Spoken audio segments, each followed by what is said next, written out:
Assassination plot. Hold Ogbechie responsible if any harm befalls me.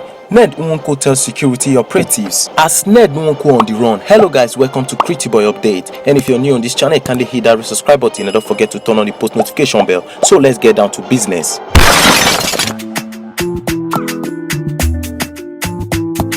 Ex-lawmaker Honorable Ned Nwoko has fingered RainOil's founder Gabriel Ogbechie in connection with an alleged plot to murder him.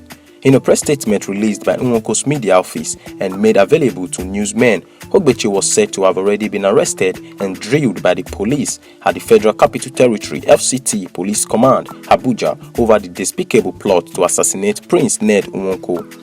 The ex-lawmaker warns that security agencies should note that if any harm by some rare chance before him or any of his supporters, Dr. Gabriel Ogbechie should be held responsible. Nwoko's statement is in reaction to a press conference held by Dr. Gabriel Ogbechie of RainOil and the subsequent publications over the communal crisis at Idumuje-Ugboko in Aniocha North local government area of Delta State, as well as in denial of being arrested by the police. The statement read in full: the attention of Honorable Prince Ned Nwoko through phone calls, text messages and mails have been drawn to a press conference held by Dr. Gabriel Ogbechie of RainOil and the subsequent publications over the communal crisis at Idumuje-Ugboko in Aniocha North local government area of Delta State. In the said press conference, Ogbechie was reported to have tried fruitlessly to deny the hard fact that he was arrested and drilled by the police at the Federal Capital Territory FCT Police Command, Abuja, to tell them what he knew about the despicable plot to assassinate Prince Ned Nwoko.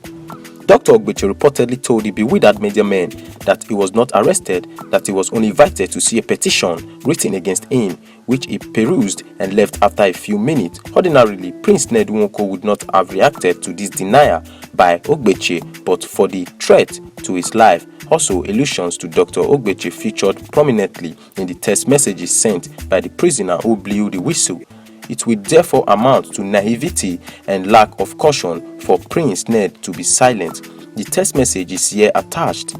To put the record straight, a prisoner in Kuje prison overheard his fellow inmates discussing a plan to assassinate Prince Ned Nwoko. These inmates were the hoodlums arrested for the mayhem in Idumuje-Ugboko in 2017, and they are now facing trials for murder and terrorism in a federal high court, Abuja. Ogbechie is widely known to have arranged bail for some of these gangsters, and he has published same in media. As the hoodlums talked about their barbaric and demonic plans, they also mentioned names of their collaborators and sponsors. References were made to an oil magnate in Idumuje-Ugboko who owns chains of filling stations, and that is Dr. Ogbechie. Both Ogbechie and Prince Ned Nwoko hail from this village. Their fellow inmate and whistleblower who overheard their devious plot did not know Prince Ned, but he knew Prince Ned Nwoko's wife, Regina Nwoko, to be the brand ambassador to a product, a brand owned by a member of his church. So he quickly sent a text message to the church member on what he had heard. It was the church member who then alerted Regina Nwoko, prompting her to inform her husband. It is therefore disingenuous and diversionary for Dr. Ogbechie to claim in his publication that Regina was talking and exchanging text messages with the whistleblower. This is not true. It was clear from the text messages and even Honorable Prince Ned Nwoko's petition that the inmate who exposed the assassination plot neither knew Regina nor her husband. The person he knew was a member of his church who owns a brand for which Regina is an ambassador. And though he did not own or have any relationship with her, he recognized the fact that she is a brand ambassador to the church member's brand and that Prince Ned Nwoko is her husband. His message was therefore passed through the church member and not directly to Regina as Dr. Ogbechie alleged. It was Regina who finally passed the message to her husband.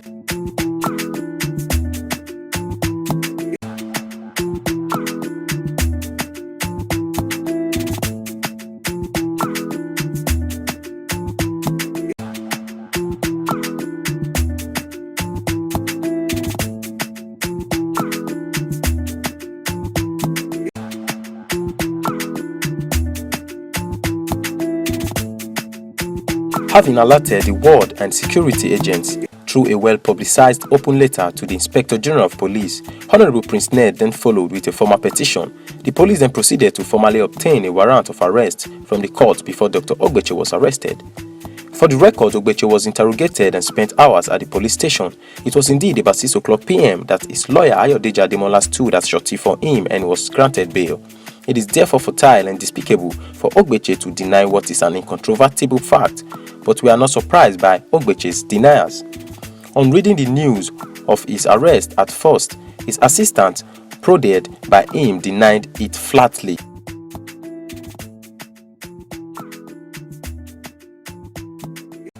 Pointing to Prince Ned as the man trying to tarnish his image, Ogbechie himself was quoted as saying, "I am in my house, I am alright and safe." But less than 2 hours later, when the news was everywhere and there was no place to hide for the oil magnate, he finally but agreed that he was indeed at the police station, but just to cite a petition written against him. It was only the honorable way left for him to tackle self-induced ridicule. His press conference was only a belated move to save a face tainted with dishonor and shame. The purpose of this press statement, it must be emphasized, is by no way an indication that Prince Ned Nwoko is scared of the plot Ogbechie may come up with.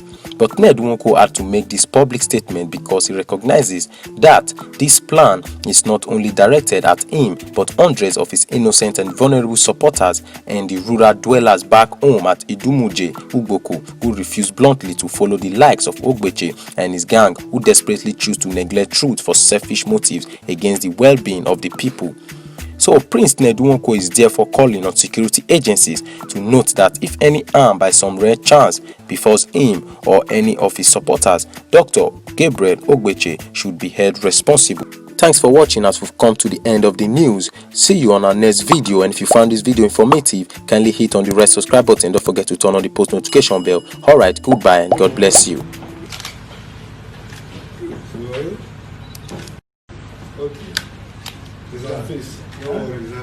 Me? Yes. From the eyes upward, but down.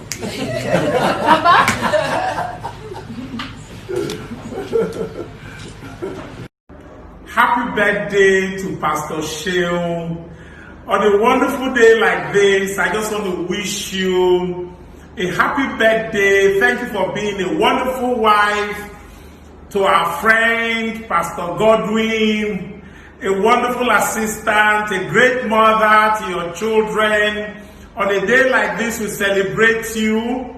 Wish you long life, wish you prosperity, remain a blessing to your church, remain a blessing to this country, remain a blessing to this generation. It is well with you. God will grant you good health, long life, and prosperity. It is well with you, Pastor Sheol. Happy birthday. Happy birthday to Pastor Sheol.